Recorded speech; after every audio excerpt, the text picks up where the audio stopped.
महाभारत शुरू होने से पहले जब पांडव अज्ञातवास में गए थे, तब श्री कृष्ण अर्जुन के साथ घटोत्कच की गुफा में महाभारत युद्ध का प्रस्ताव लेकर पहुंचे थे।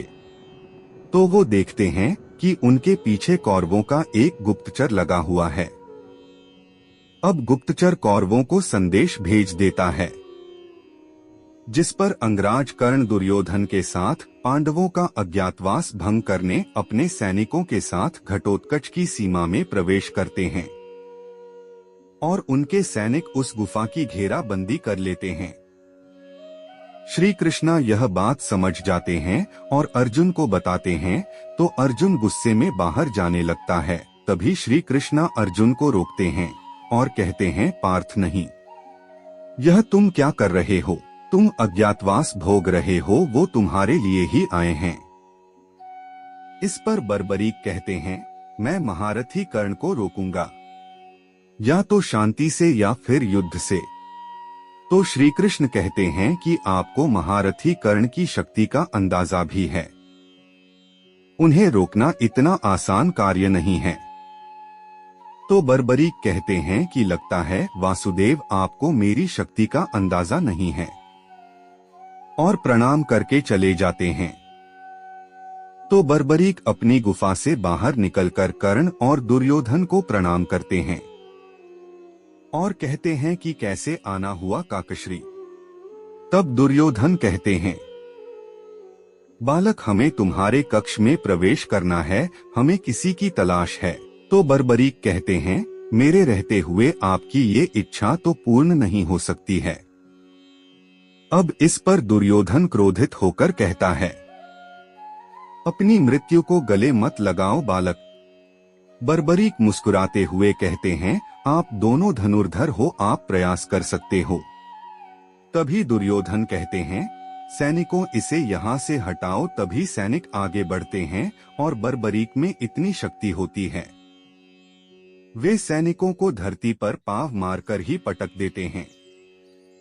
अब दुर्योधन कर्ण से कहते हैं, मित्र, यह साधारण बालक नहीं है, इसे तुम्हारे जैसे योद्धा ही परास्त कर सकता है।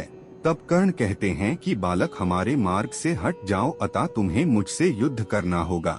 तब बर्बरीक कहते हैं, आप भी प्रयास कर लीजिए अंगराग कर्ण। इस पर कर्ण अपने रथ से नीचे उतरते हैं और बर्बरीक की और धनुष की प्रत्यंचा खींचते हैं और छोड़ देते हैं। तभी इतनी भीषण वायु प्रवाह होती है कि सारे सैनिक उड़ जाते हैं, लेकिन बर्बरीक एक कदम भी पीछे नहीं हटा। तो अब कर्ण चिंता में पड़ जाता है, लेकिन तभी बर्बरीक अपने धनुष की प्रत्यंचा खींचते हैं और छोड़ देते हैं, जिस पर दुर्योधन रथ से नीचे गिर जाता है।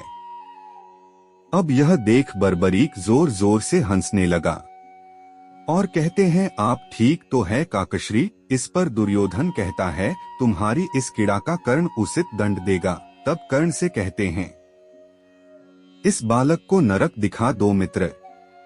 तभी कर्ण अपने दिव्यास्त्र से बर्बरीक पर प्रहार करते हैं, जिस पर बर्बरीक कर्ण पर कुटुंबास्त्र का संधान करते हैं और कर्ण उत्तर देकर उसे नष्ट कर देते हैं।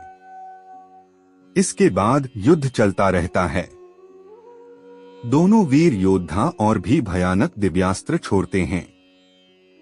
इसी बीच बर्बरीक एक बाण छोड़ते हैं जो दुर्योधन की ओर बढ़ता है, जिसे कर्ण अपने बाण से रोक लेता है। तो बर्बरीक कहते हैं, कर्ण, यह बाण संभालो, इस बाण को कोई नहीं रोक सकता। और बर्बरीक दुर्योधन की तरफ दूसरा बाण छोड़ते हैं तो कर्ण उसे रोकने की कोशिश करते हैं, परंतु रोक नहीं पाते हैं। अब बाण को नहीं रुकता देख वह खुद ही दुर्योधन के आगे आके खड़े हो जाते हैं। इसके बाद जैसे वह बाण कर्ण से टकराने वाला होता है, तभी कर्ण का कवच आ जाता है और उस बाण को रोक लेता है। अब बर्बरीक यह दृश्य देखने के बाद कहते हैं, यह कैसे संभव है? इस बाण को तो मात्र इंद्र का वज्र ही रोक सकता था। तभी दुर्योधन कहता है, यह सूर्य पुत्र कर्ण हैं, इनके पास अमृत से बना कवच है जो कि स्वयं ईश्वर भी नहीं तोड़ सकते। इसलिए तुम्हारे सारे प्रयास विफल हो जाएंगे बालक। अब इसी बीच वहां कृष्ण पहुंचते हैं और कहते हैं, पुत्र बर्बरीक, तुम इनके मार्ग से हट जाओ। इन्हें देख लेने दो जो भी भ्राता दुर्योधन देखना चाहते हैं। जिसके बाद दुर्योधन और कर्ण अंदर जाते हैं, परंतु वहां उन्हें कुछ शेष नहीं मिलता, क्योंकि भगवान कृष्णा ने अर्जुन को अपने लीला से अदृश्य कर दिया था।